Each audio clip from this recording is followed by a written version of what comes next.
Welcome back to Forest Hill United Methodist Church's podcast, It Takes a Village. I am Reverend Mandy Neal, and today we are with Reverend Dr. Congratulations, that's new, Reverend Dr. Luke Edwards. And your title is Assistant Director of Church Development for the United Methodist Church in the Western North Carolina Conference, and you are the creator of the Listening Church. Mm-hmm. So welcome. We're so glad that you're here. Yeah, thanks. Taking time out of your day to be here. So tell us a little bit first about your role in the conference staff. Sure.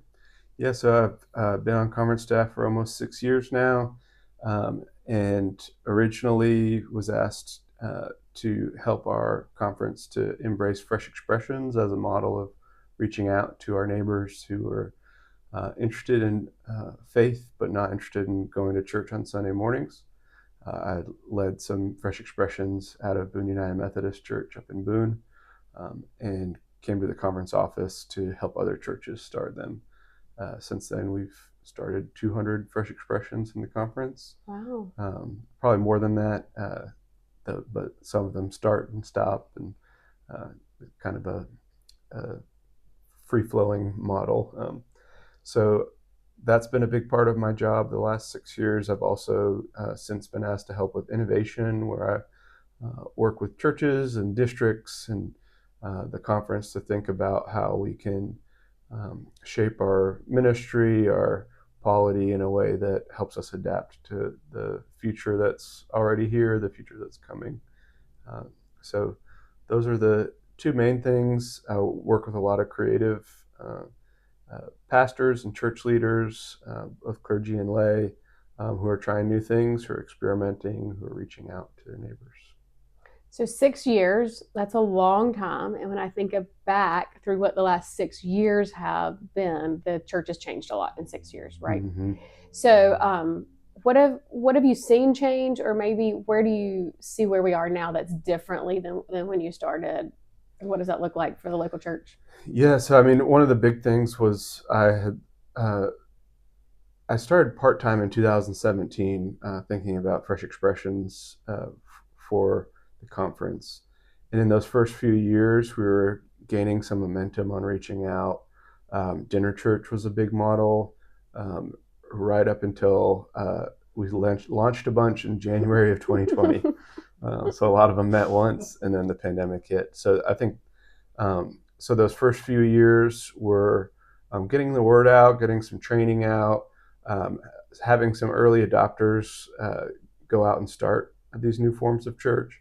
And then the pandemic kind of hit a pause on all of it. It just, fresh expressions, unless they were meeting outside, just didn't meet during the pandemic. They didn't really move online.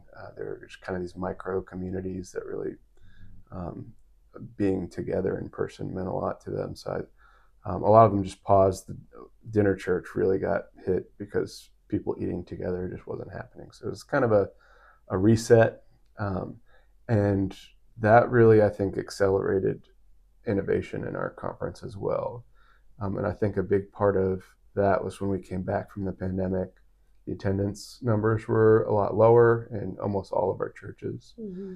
And so churches were really open to trying new things, just maybe not desperation, but out of just like, if we don't change, we see where our attendance is going, and we need to try new things. And so that I think, if I look back at the past 6 years, it's just kind of amazing how much openness to trying new things has happened since then. Where when I was at Boone United Methodist thinking about our conference, we had some church planters that were doing some innovative things. But I think we were still in a pretty traditional ministry mindset overall as a conference. And to see where we are now, I think we're one of the most innovative conferences in the connection. And just a lot of cool stuff. That's exciting to hear. Yeah. I don't guess I get beyond our little conference very often. Yeah, I get beyond a fair amount, and a lot of people just make comments about all the things that we're doing and the resources that we give to folks that are trying new things. So other conferences have envy.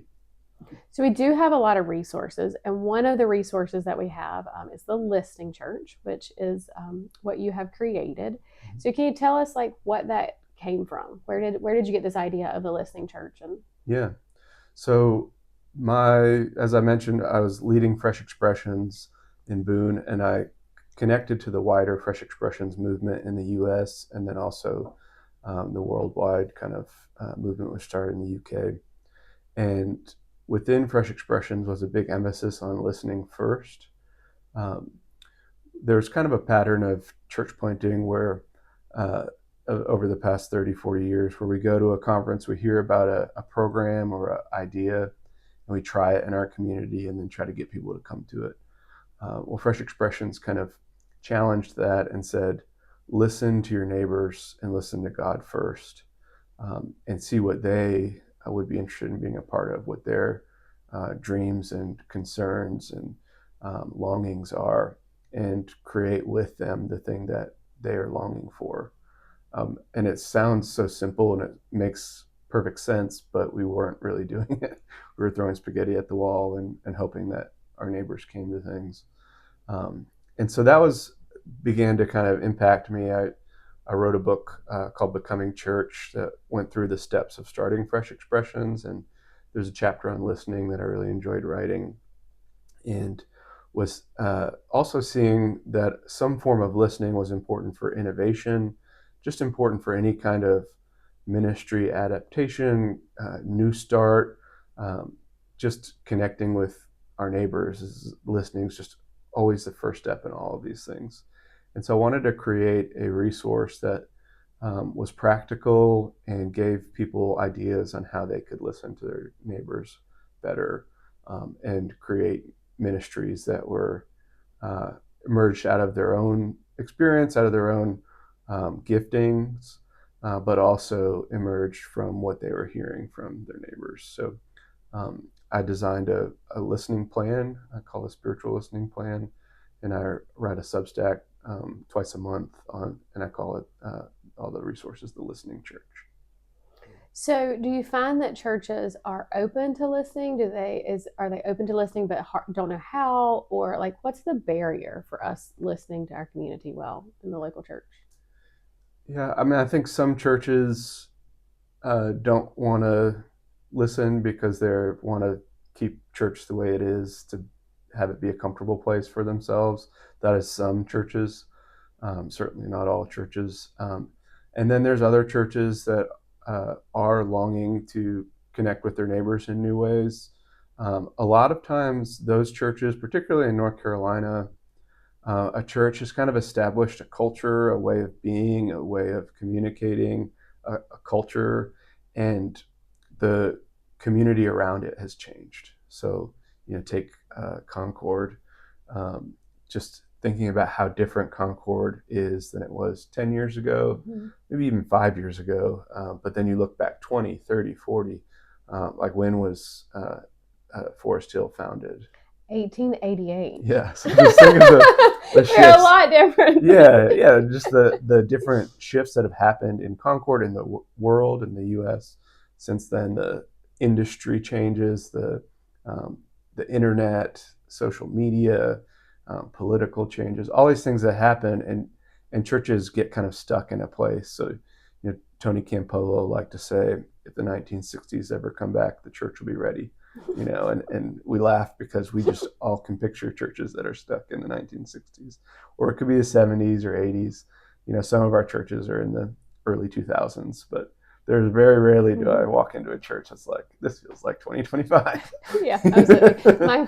One of my first churches, I always joke, like I could read books that were published 20 years ago because I was in a rural setting and that's where they were. And so like all the things that worked 20 years ago were still working. But even now, many years later, I'm sure that has changed too. The things we used to do just aren't working. So I think with churches like that, they just feel like they're so separated from their neighbors, they just don't know how to get started. And so that's the hope, and what the listening resources are for, is for those churches that are like, all right, we recognize we're disconnected from our neighbors.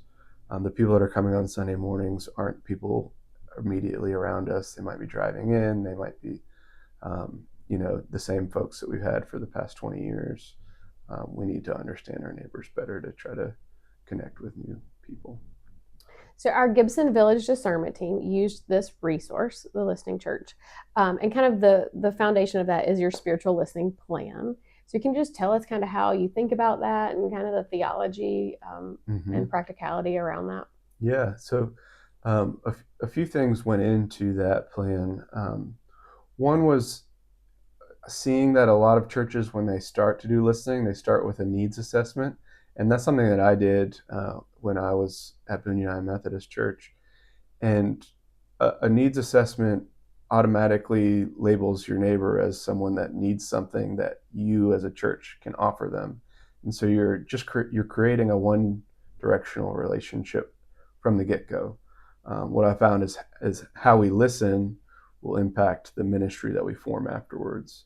And so if we do this kind of one-dimensional, one-directional listening, then we're going to create one-directional ministry. And that leads to some really unhealthy ministry. So I wanted it to be a holistic model of listening that listened to the whole person. So listen to their strengths, listen to their dreams, listen to their longings, listen to their needs as a part of that. But, seeing people as a whole person, that's not just a need to be met, but a person to be enjoyed, a person who has big dreams, who has passions, wanting to learn those things. So that was a part of it, that it would be holistic. Another part was that I wanted it to be a spiritual practice, that I was trained in social work in college, and a part of that work is assessment. And so you were social work?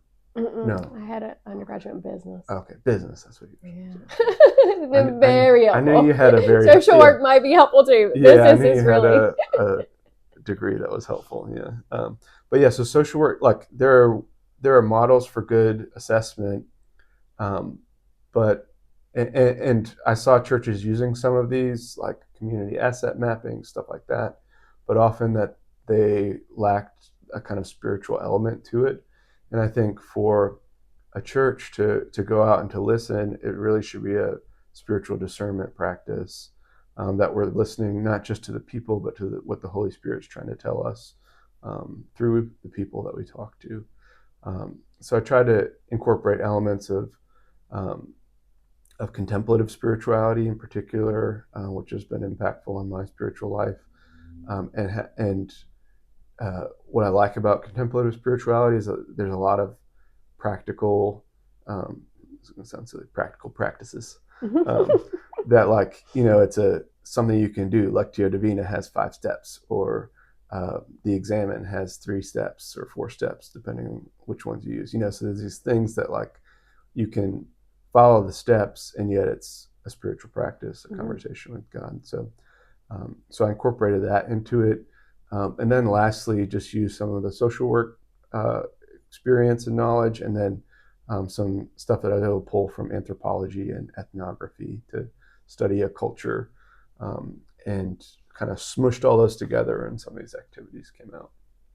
So like I said, we've used a lot of these things that you suggest, and it was really interesting because listening to our neighbors, first off, that's the most complicated piece of this. So it's broken down into listening to God, listening to your congregation, and listening to your neighbors. And I'm sure that's where most of the feedback comes from. Like, okay, we like to listen to God. We love to listen to our congregation. Now our neighbors, that's going to be challenging, because how are we, connecting with those neighbors that we aren't connecting with on a weekly basis? And so that's a challenging piece of the Listening Church model. And the other thing that we found challenging is that it depended on what neighbors we talked to as to what they wanted. And it depends on what neighbors you talk to as to what they want, and if the church can be a piece of that. So one example is somebody said, well, we would really like it if this warehouse down the street would fix their fence. Well, I do get that, and I understand that's a need, and that's a safety concern. However, I don't know how the church is going to address that. And, as we bring all this back together, there's this piece of discernment to say, okay, this is a collection of all the things that our neighbors have told us, and now what do we feel called to? Right. So that was just an interesting piece of the process. Like we had a lot of information, and then trying to figure out what we do with that information was an unexpected piece of the process. Yeah.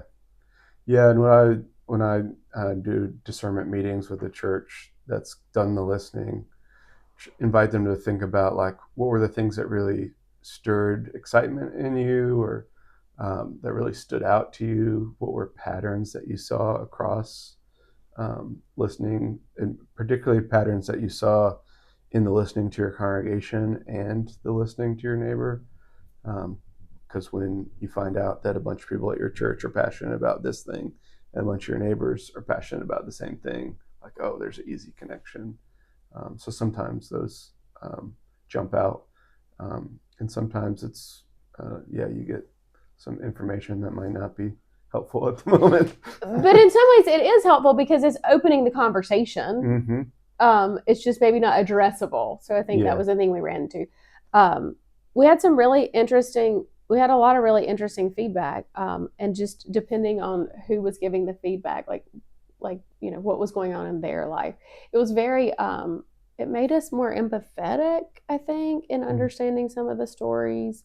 Musical Chairs was great to talk about like the market and entrepreneurship. Yeah, we could see crossovers. So we kind of began to see that the dream that we had of lifting up the neighborhood, in terms of economic development around like how we can use our commercial kitchen, or how we can use the market or get fresh food in, like that really it did really solidify, like, okay, we're on the right path. Like there's some momentum behind this, with different organizations, because we also talked to different community partners as well as neighbors and people who were mildly engaged with the church, like inroads that we had for people who come here to do chair aerobics, people that come to our community meal. So we had a lot of different inroads. Our preschool families that aren't necessarily connected but are here 5 days a week but aren't connected to our worshiping congregation.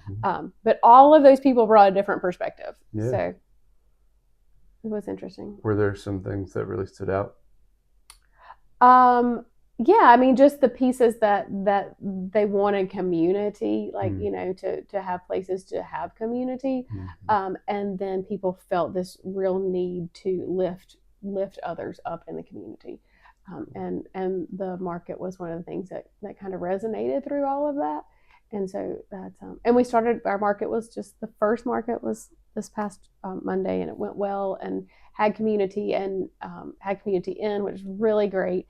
And we began to like hear more stories. So it's kind of a process of listening.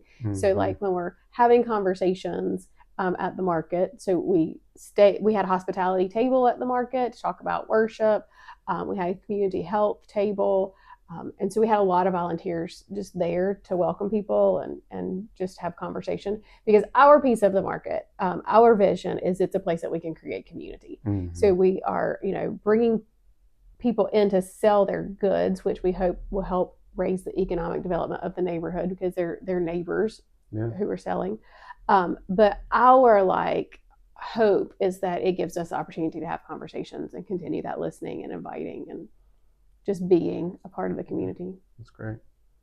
So it has been an interesting process. Yeah. The surface level shared wants, I've always led to something deeper that speaks to kind of the mission that we're.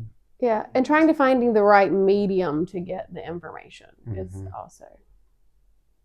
You have a lot more experience on that, but that was a place that we had to really kind of tweak. So. That's cool. Yeah, it has been helpful in understanding kind of, and being really open to shifting. Like maybe the total vision doesn't shift, but how do we shift just a little bit to come more in line with the feedback that we've gotten? Yeah. Do you have thoughts on that? Yeah, no, a couple things that came to mind was, seems like that would be a thing to continue to get feedback as you form and as you change and as it grows. Keeping that feedback loop in the process would be important. And then the other thing I thought about too is just the snowball kind of nature of talking to neighbors, that you talk to one and they can say, oh, you should talk to this person, or they say something interesting that then you can kind of direct your listening or zoom in on in your listening. Because, you start with a kind of broad question, and then as you hear more from your neighbors, that question might get more specific. Might be, all right, so we're sensing community and lifting up our neighbors who are, economically.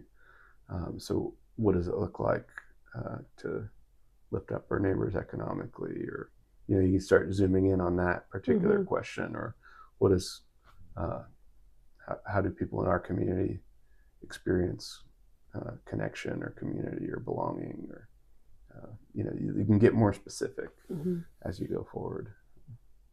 I think like one of the things that was a resounding feedback from our community meal is that there were people there who said, you used to have horseshoe pits and you've taken out the horseshoe pits. And so at first we were like, okay, I'm not sure what to do with that. But then as we're thinking about building community in the market, then that kind of transformed to, oh, well, let's put out some games. Let's put out some things that encourage people to stay around. Let's put out some picnic tables and some cornhole and some big Connect Fours. Like, how can we hear that feedback, and maybe we will or won't bring back the specific horseshoe pit, but how can we adapt that to try to listen a little deeper to what they're telling us, which was there was a place for recreation and a place to kind of hang out. Right. Yeah, I love how you heard the words under the words there. So, and we're also opening the gym for just open gym time in kind of that same spirit of just like time to hang out, to be with our neighbors, and hopefully continue to listen to what bubbles up. That's awesome. So what else did I not ask you that you're like, but I have something else? Oh man, I don't know.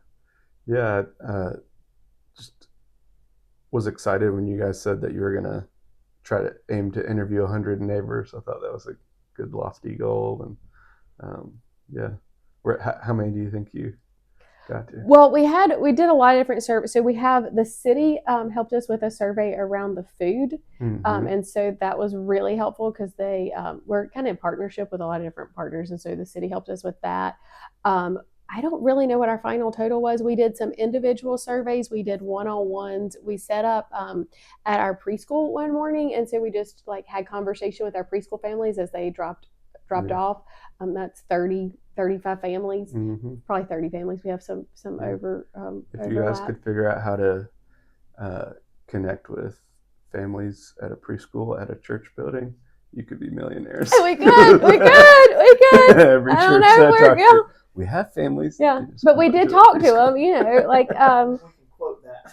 Yeah, we gave them donuts and we chatted with them, which was good. I mean, again, it's just a point of listening. You don't get to, I hear you. I hear all of that deeply. And then we had our community meal, so we did some in-person interviews there. We did some small group, just open discussion. We got some of our people who live in the neighborhood to interview their neighbors. Cool. So it was kind of not us interviewing. I don't know if you count that toward that totally. Process, but it did. They had already had some connection, so they just kind of went out, walked around their neighbors, and just said, "What would you like to see?" And then kind of reported back in. So I don't know if we have a solid total for you, but that's the ways that we were out listening. And then we're continuing to do that as people come into the market, kind of asking questions and keeping that dialogue open. That's cool. So I don't know. We can go back and try to get your number. That's all right. Sounds like 100 to me. I was going to say. We didn't think it was a lofty goal. We're just like, what do you want? We'll do it. I think it was in Landis. They sent a survey to their preschool parents, and one of the things parents said was they wanted to connect with other preschool parents, so they did the drop off. And they never got to talk to each other. So we have this incredible thing that happens where the parents stay after and they all hang out. Not every one of them, but a lot of them hang out on the grass afterwards, and the kids run around. And so the kids have created the habit that then the parents have to stay. Yeah. And even on Sunday mornings, our kids that are in preschool, they want to go out and run in the same area. And so it's really building this community kind of organically, which we couldn't make that happen. Right. Honestly, the kids are the ones that make that happen. Yeah. But we've seen a lot of good fruit from that. And so Yeah, that kind of happened So, organically. I love it when we don't have to orchestrate the thing that Right. happens. Yeah, but I guess your property design did that. Yeah. Having a field there. Yeah. Yeah. So much of our life is drive-through now. True. Yes, there's a nice green space right as you're walking out, and kids just love to go run. Mm-hmm. So, and we actually put out benches so that we could, facilitate that a little bit more. Yeah. Just trying to be open to where the Spirit is already moving. Yeah. Because that's where where we get the most fruit, and because God's already doing it, right? We just need to say, how can we encourage this? That's cool. So we kind of conclude every interview with the same question. So as we discern the ways to expand our ministry in Gibson Village, what do you hope still rings true for Forest Hill in 2 years from now? Yeah. Well, one of the things I know about your church is its passion for including everyone, for being a place of belonging for the whole community. And so I hope that rings true, and I hope that that the listening carries into that your community will continue to change, Concord will continue to grow and shift, and so that listening will be increasingly important, and I hope will lead to just that this church being a place of belonging for the whole community.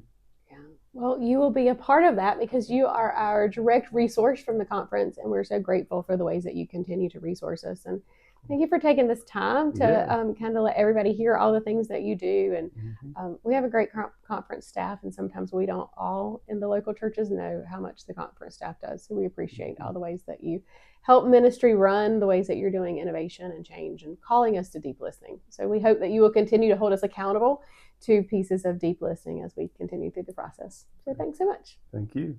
We'll see you next time.